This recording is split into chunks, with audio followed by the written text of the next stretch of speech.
Bonjour, sur le plateau de l'Opinion, nous recevons aujourd'hui Monsieur Guilain Niembo, ministre d'État, ministre du Plan et de la Coordination de l'aide au développement de la République démocratique du Congo, qui est de passage à Paris à l'occasion du forum Investir en Afrique. Bonjour Monsieur le ministre. Bonjour Monsieur le journaliste. Nous allons aborder quelques grands enjeux qui ont trait à la République démocratique du Congo. Ma première question, c'est que la République démocratique du Congo affiche une croissance soutenue ces dernières années, autour de 6%, mais la Banque mondiale a relevé le fait que cette croissance n'est pas assez efficace pour faire face aux enjeux de développement et de lutte contre la pauvreté. Selon vous, comment y remédier ?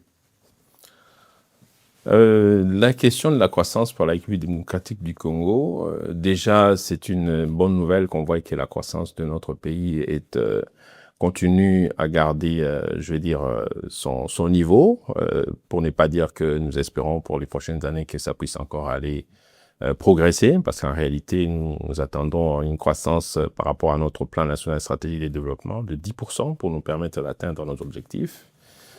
Maintenant, la question de l'inclusivité de la croissance, ça c'est une question sur laquelle nous travaillons, parce qu'en réalité, la RDC c'est un grand pays, et donc vous imaginez qu'on peut avoir des investissements isolés à gauche, à droite, mais tant qu'il n'y a pas ce compactage-là de tous les investissements pour permettre à la population de bénéficier de ça, nous allons toujours parler de cette question de la pauvreté que l'on voit qui peut-être qui continue encore à donner ces chiffres.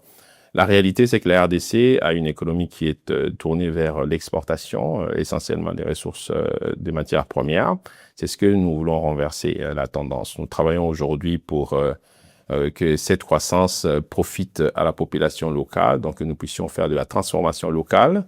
Et voilà pourquoi nous travaillons aujourd'hui sur un écosystème économique intégré autour des provinces et des corridors économiques pour faire en sorte que chaque province soit en réalité un moteur de croissance. Et quand on travaille sur une province, nous avons toutes les données concernant une province, nous pouvons facilement travailler sur l'inclusivité de la croissance par province et donc les corridors qui vont faire l'anneau entre toutes les provinces et au niveau régional.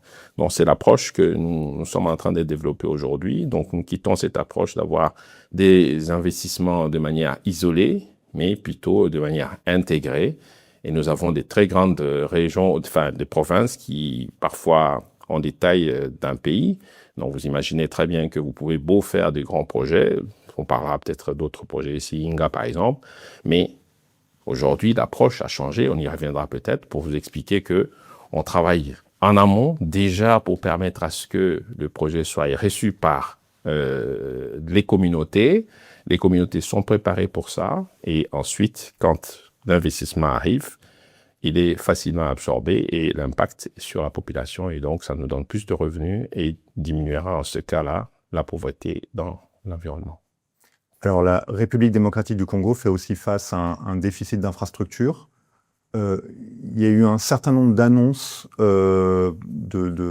d'investissements dans ce domaine-là, notamment autour de Kinshasa. On parle parfois de plusieurs dizaines de milliards de dollars. Comment parvenir à financer ces infrastructures, ces projets d'infrastructures qui vont être lancés dans les prochaines années ? Alors, la question des infrastructures, c'est la clé d'ailleurs de notre stratégie de développement, que ce soit au niveau des transports, énergie et de numérique, parce que ce sont les axes que nous avons aujourd'hui mis en avant. L'idée ici, c'est de faire en sorte que les infrastructures soient connectées aux zones de production pour permettre à ce qu'on puisse libérer toutes les productions vers les marchés et aussi, comme j'ai expliqué ici, d'interconnexion entre différents. Mais les financements, trois ordres. Donc, il y a la question des financements par les ressources intérieures. Et aujourd'hui, nous travaillons encore pour améliorer nos recettes intérieures pour permettre à ce qu'on dégage plus de revenus et d'investir davantage. Deuxièmement, nous avons aujourd'hui le monde privé qui est d'ailleurs à qui on réserve une grande partie pour l'investissement de notre pays. Aujourd'hui, c'est à l'ordre de 46% des besoins d'investissement de notre pays, si nous considérons les partenaires et ce que les pays peuvent mettre en exergue. Donc, ce qui fait que nous développons aujourd'hui des partenariats publics-privés et j'aurai le temps certainement demain d'y revenir pour montrer en réalité que nous voulons à ce que le privé, l'État puisse préparer le terrain et que le privé puisse s'investir davantage dans notre pays.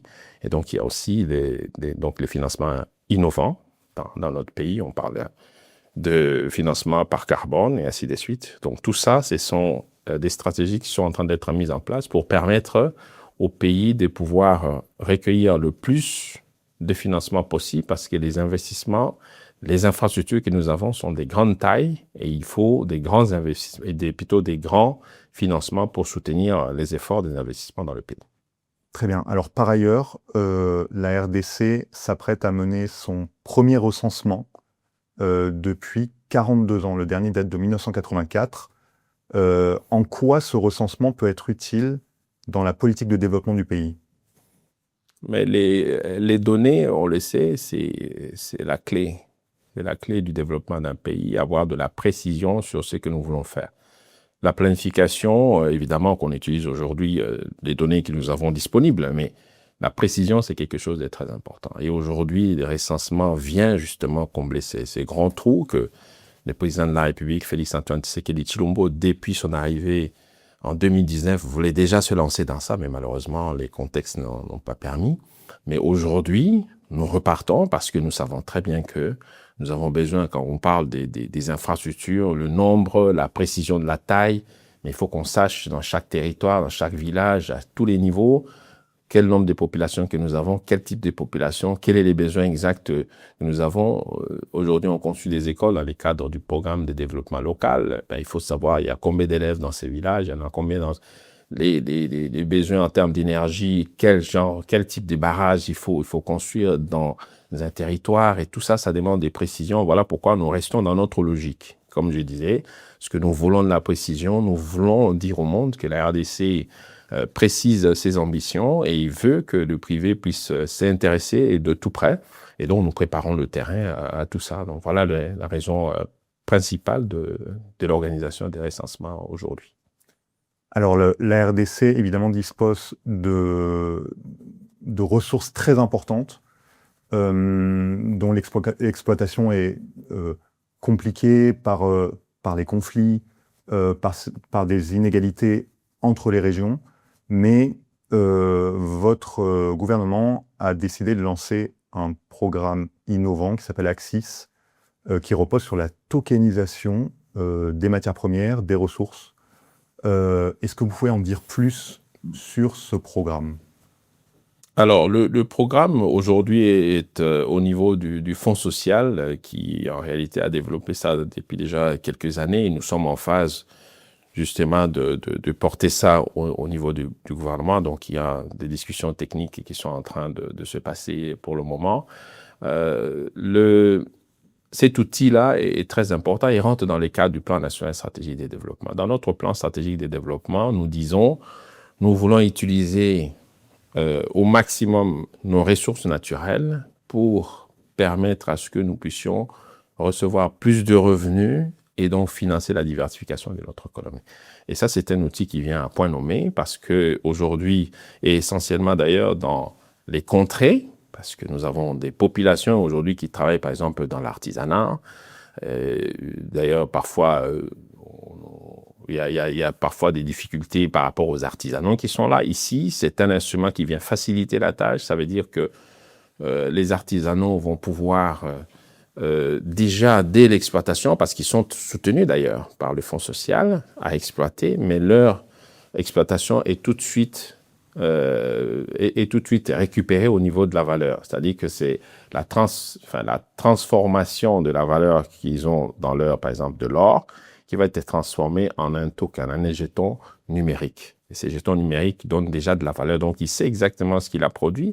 Et l'État aussi connaît qu'est-ce qu'il va retirer en termes de taxes et ainsi de suite. Donc, c'est magnifique comme instrument. Et donc, vous voyez déjà en termes de projection pour les développements locaux, ici, on parle des artisanaux. Et je vous parlais ici, en quelque sorte, du fédéralisme économique. Donc, ça veut dire que chaque province peut pouvoir se développer avec ses propres ressources. Et donc, ça permet d'augmenter la production. Et la province, en ayant plus de revenus, parce qu'elle sait aussi exactement à quoi elle a droit, peut faire appel des fonds.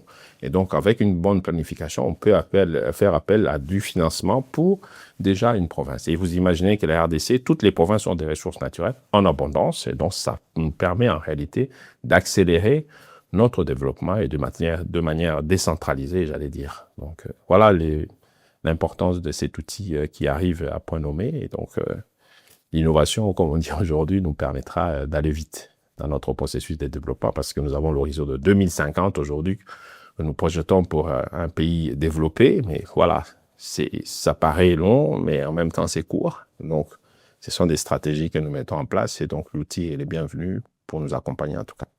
Merci beaucoup, Monsieur le Ministre. Merci, Monsieur Jaurès.